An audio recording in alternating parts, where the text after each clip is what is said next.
Hey guys, it's Webby. Welcome back to another video and welcome to something really exciting today. This is the brand new Landcruiser 300 series. The previous 200 series Landcruiser was a massive success here in Australia and people bought them by the absolute dozen. But this new model has got a lot to live up to, not least because it's now got a different engine plus a load more equipment as standard. There's more models to choose from now.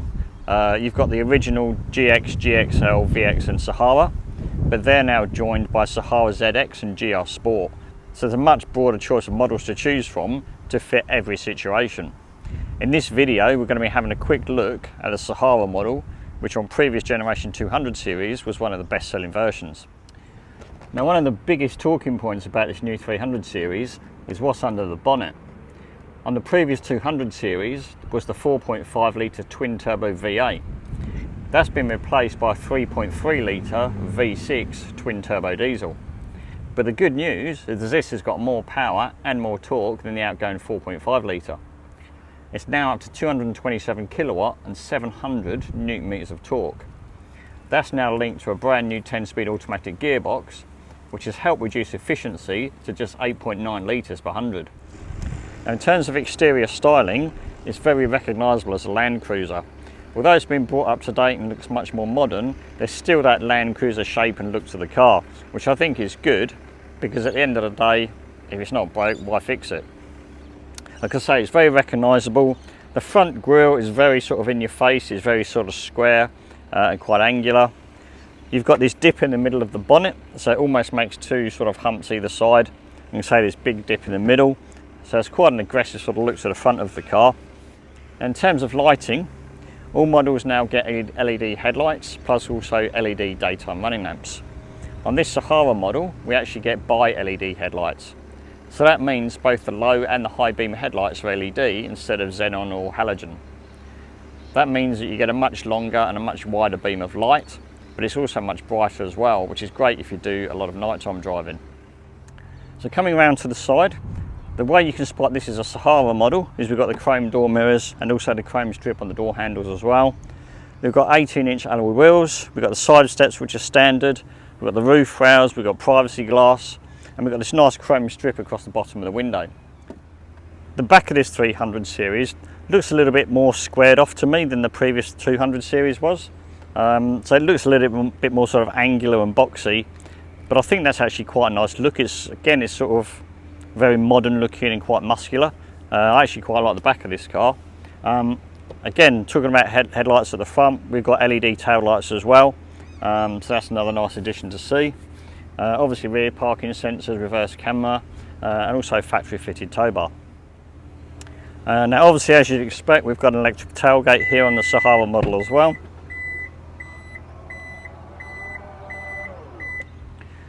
Which actually opens up nice and high. So if it is raining, you can stand under here and sort out bits and pieces in the boot. That's actually quite a handy feature. So the Sahara model comes standard with 7 seats. We've currently got the 2 rear seats laid flat, and in the boot you've got 1,004 litres of carrying capacity, which is actually really impressive. If you fold down the middle row of seats, that extends to 1,967 litres, which is absolutely huge. The third row of seats are actually electrically operated in the Sahara. There's a couple of buttons here on the left side of the boot, and you literally just put your finger and hold the finger on the button and it raises the seats electrically for you. It does take quite a while, to be fair. Now with the third row of seats in place, let's have a look at how much legroom we've got. If we just climb in, oh, still got the protective seats on it. This car is so new. Now, being that I'm only 5'7", I'm at an advantage, so I do actually get a little bit of headroom here in the third row. And I even get fairly decent legroom as well. So actually, for kids and maybe smaller adults like myself, you can actually fit back here quite easily. Not that I'd want to necessarily do a long journey back here, to be fair. Now, coming inside, to start off with, we've got this beautiful leather here on the doors with the lovely wood trims here as well. Driver's seat has got 3 memory positions, so that's quite handy if you swap drivers quite often. Stepping inside, it's very familiar in here if you've had a 200 series before. Everything is sort of like just where you'd expect it to be. We've even got nice things like an electric steering column, which comes out to meet you as soon as you turn the engine on. Now the dashboard layout will be very familiar to anybody who's had a 200 series Land Cruiser. We've got the beautiful leather wrapped steering wheel here with the wood trim again, which feels very premium. The usual buttons for safety systems and entertainment systems there. Dead ahead of you, you've got the nice clear instrument binnacle. It's actually got analog dials either side of a 7-inch digital screen in the middle. Now a lot of people might say, oh, you should be full digital, but I actually think having a mixture of digital and analog is actually quite nice, because it makes the needles and the speedo and everything really easy to read. And then coming up from the driver's instrument cluster, we look up slightly further, and I don't know if you can make that out, but yeah, there you go. So just ahead of you, you've got a head-up display as well, which is standard, and that displays things like your speed, rev counter, safety systems, your sat-nav. So again, that's actually another nice feature to have.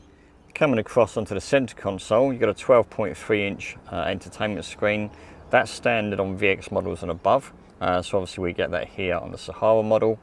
And as you can see, that displays everything you'd expect on an infotainment screen, including obviously things like your Apple CarPlay and your Android Auto. Just a little bit further below that, then we've got all the climate control buttons, including your heated and cooled seats, and we've also got a heated steering wheel as well, which is actually quite nice in the colder mornings. Some buttons still here across the centre console as well, so it's not all touchscreen, which is actually quite nice to see, because sometimes touchscreens can be a little bit fiddly to operate, so it's nice to still have some actual buttons. We've then got the CD player there, and as you can see, we've got a JBL sound system, 14 speakers in this car, and I can honestly say it sounds absolutely fantastic. If you've watched my video of the Toyota Mirai I did a few months ago, that had the same sound system, and honestly it's one of the best sound systems I've ever heard in a car. And then just below all the ventilation controls, you've got your driving modes here, so this is where you operate all your different drive modes, your terrain selection. So there's actually really nice easy buttons here to operate everything. There's not lots of menus and bits and pieces to clamber through to get to those off-road systems. Then down here you've got things like your lockable centre diff, which is actually standard on all models. Then you can switch between your high and your low sort of four-wheel drive systems, an electronic handbrake, a nice sort of short stubby gear lever, which is actually quite nice. We've then got some power outlets here. We've got a wireless charging pad. We've got, just around the corner, you can just about make out, a 12-volt socket there. We've got a USB fast charging point, and then just there on the other side we've got a USB-A, which is like the older style. USB is just here, so you've got plenty of charging options in this 300 series. We've then got some more wood trim around here, which I actually really like. A couple of decent sized cup holders, and then under here, if you remember, if you had a 200 series Sahara, this section under here was actually a refrigerated cool box. So we just literally push this button here and it lifts up the lid, and there you go, you can probably hear it. And there's my bottle of water that I've had in there, and that is beautifully cold. So on a hot summer's day, that would be absolutely perfect for storing some cold drinks in. So stepping into the back of the 300 series, and the luxurious appointments from the front continue into the back. We've got things like dual zone climate control, we've got heated and air conditioned rear seats, and then various different inputs for the two entertainment screens that are on the back of the driver and the passenger front seat. We've also got the obligatory armrest that folds down as well, with a couple of pop-out cup holders, so that's nice to see. Also good for separating arguing kids. The outer two seats have obviously got the ISOFIX connections for car seats as well. We've got heaps of space in here, we've got a decent amount of headroom. You can stretch your legs out and your feet actually go under the driver's seat and the passenger seat as well. So yeah, on a long journey you can stretch your legs out, relax, chill out, and enjoy the journey. The only thing that's not so practical back here is if you've got a couple of kids, I'm not sure how long this beige leather is going to stay clean for. Black is probably a preferred option because, you know, kids like, they put dirty fingerprints and feet everywhere and just make a mess of the place basically. So yeah, this looks lovely. I love the beige colour interior, but if you've got kids, I think it'd be a brave option, to be fair. So here in the back of the car then, as I mentioned earlier, so we've got the dual zone climate control here, so we can adjust temperatures both sides. You can put it on automatic, so again, like climate control on the front of the car will adjust the fan speed, the temperature, and everything else for you. Either side we've got the heated and air conditioned seats there for the left side, and then the same there for the right hand side. Coming down further, we've then got all the connections for the entertainment system. So as we can see, we've got the headphone input sockets either side. We've got 2 USB fast charging points, so for plugging in your phone or an iPad or something like that. We've got a 12-volt socket there as well. And then we've got a HDMI input. So if you wanted to connect a Blu-ray player or a DVD player or something like that, then that can plug straight in. And then when we look on here on the entertainment screen, we can see down the bottom here we've got all our choices of what we want to either listen to or watch. We can even use Bluetooth to stream music. And again, there's your options there to use HDMI for plugging in, like I say, DVD player or something. Or on certain phones you can obviously cast your screen to the screen and watch videos from your phone, so that's quite a cool idea. Now, as you'd expect on a car in 2021, it's packed with safety features as well. We've got things like autonomous braking, lane keeping aid, and there's even a stolen vehicle tracking device on standard on every single model, which is quite rare nowadays, but it shows that Toyota have put some thought into the life of this car, because a lot of cars of this type do get stolen from people's driveways. Nowadays it's quite common for people to break into your house, take your keys, and then your car's disappeared by the time you wake up in the morning. So to have a stolen vehicle tracking device as standard on every 300 series Land Cruiser, I actually think is quite a good thing. When we get to this Sahara, we've got things like front and rear sensors, obviously rear camera. We've also got 4-camera multi-terrain mode, which helps you when you're doing off-roading as well. As well as autonomous braking going forward, you also get autonomous braking when you're in a parking situation. So if you happen to get too close to the car behind you, the 300 series will actually brake for you in the Sahara models. So now we've had a look inside the car and shown you some of the features. We'll take you for a drive now because I want to see how this compares to the old 200 series, because the old 200 was quite wallowy when you went around corners. So it'd be interesting to see with all the new upgrades on this car, just how it handles and drives along the road. So let's get going.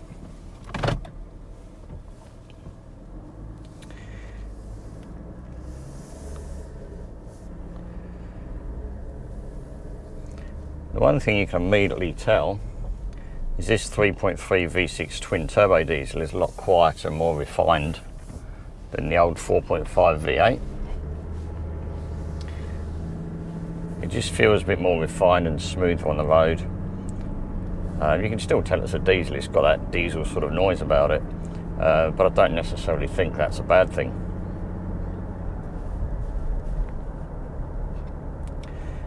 If you took the badges off this car, you could get inside and quite easily think this is a Lexus. It does feel really premium and upmarket in here. It's a really nice interior. The 10-speed auto is superb as well. You can hardly feel it change gear. But obviously the benefit of that 10-speed is when you're sat on the freeway at 100 k's an hour, revs are really low, so that helps with fuel economy. So yeah, every area of the car has been improved over the 200 series. When you go around corners, it definitely feels less wallowy than the 200 series. It definitely feels a bit sort of tighter to the road. It doesn't lean quite so much when you go around corners. Now, one of these cars are probably going to spend most of their life on the main roads rather than sort of going off-roading, but there's plenty of off-roadability here like it was in the 200 series. You've even got things like a centre locking differ standard, which is sort of unheard of really. The normal Sahara's only got 18-inch wheels, but you can get a model called the Sahara ZX, which has got even more off-roadability, which has got 20-inch wheels, which seems a bit odd. I thought it would be the other way round, because normally smaller wheels give you bigger tyres, which when you're off-roading is better because you can obviously lower tyre pressures to do off-road stuff, whereas normally people who want bigger wheels aren't really going to take their car off-road. Hence I thought the normal Sahara would have the 20-inch wheels as opposed to the 18s, but the good thing about that is it makes for a really comfortable ride. It does feel slightly firmer than the 200 series, but obviously that then helps with the handling, so it's kind of a bit of a trade-off. In terms of noise inside the cabin, it's actually really quiet. Toyota have done a really good job of sort of sound insulation, making it feel sort of really upmarket and premium inside the cabin. Because there's nothing worse than having, you know, like a really noisy cabin, so it makes for an uncomfortable ride. Visibility is really good as well. Huge, great windscreen at the front, nice visibility at the sides, and decent view out the rear window as well, which is good. Actually, when you're driving, you can see that big dip in the bonnet that I mentioned at the beginning of the film when I was talking about the front of the car. You can just see this sort of big groove, and then it almost looks like you got two big sort of power humps either side of that. So it's got quite a purposeful look even from the inside of the car.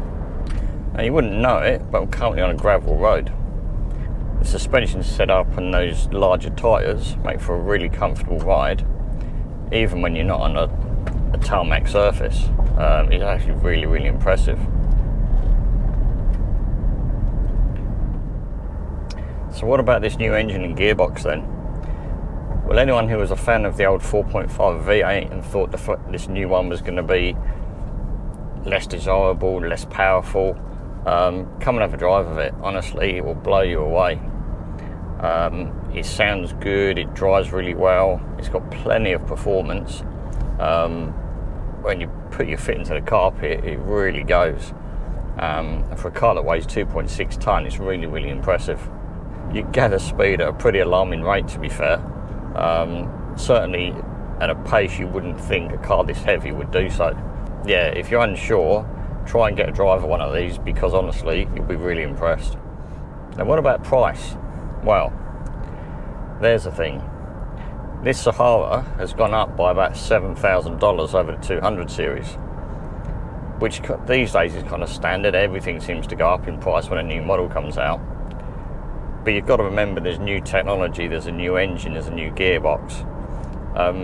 So you can actually see where a lot of the money has gone, and it definitely feels more car-like and more premium inside. So actually $7,000 isn't really that much compared to some other cars that have gone up by more, and you haven't necessarily got as much for your money. And now that there's 6 models to choose from, if you don't want to spend quite that much money, you know, you don't have to. You could go down to the VX or the GXL if you don't want all the sort of features that you get standard in the Sahara. But the funny thing with the Sahara though, is if someone says to you, oh, what car do you drive? And you said, oh, I've got a Sahara. I know exactly what you mean. You don't have to say, oh, I've got a Landcruiser, you know, Toyota Landcruiser Sahara. You just say, I've got a Sahara. It's one of those sort of strange cars that you don't need to fully explain what it is. You just say Sahara, people know you got a 200 series Landcruiser, but obviously now you've got a 300 series. The other thing that's pretty remarkable is actually quite easy to drive. The steering's nice and light at lower speeds, but obviously gathers weight as you go faster. But it's effortless, really. It's actually no more difficult than driving a Corolla or a Camry. In that respect, it's just dead easy. Speaking to the sales manager at Berwick Toyota, where I picked the car up from, and he said he's got about 200 orders for the 300 series waiting to be built. And that's pretty impressive for a car that's not been in sale very long.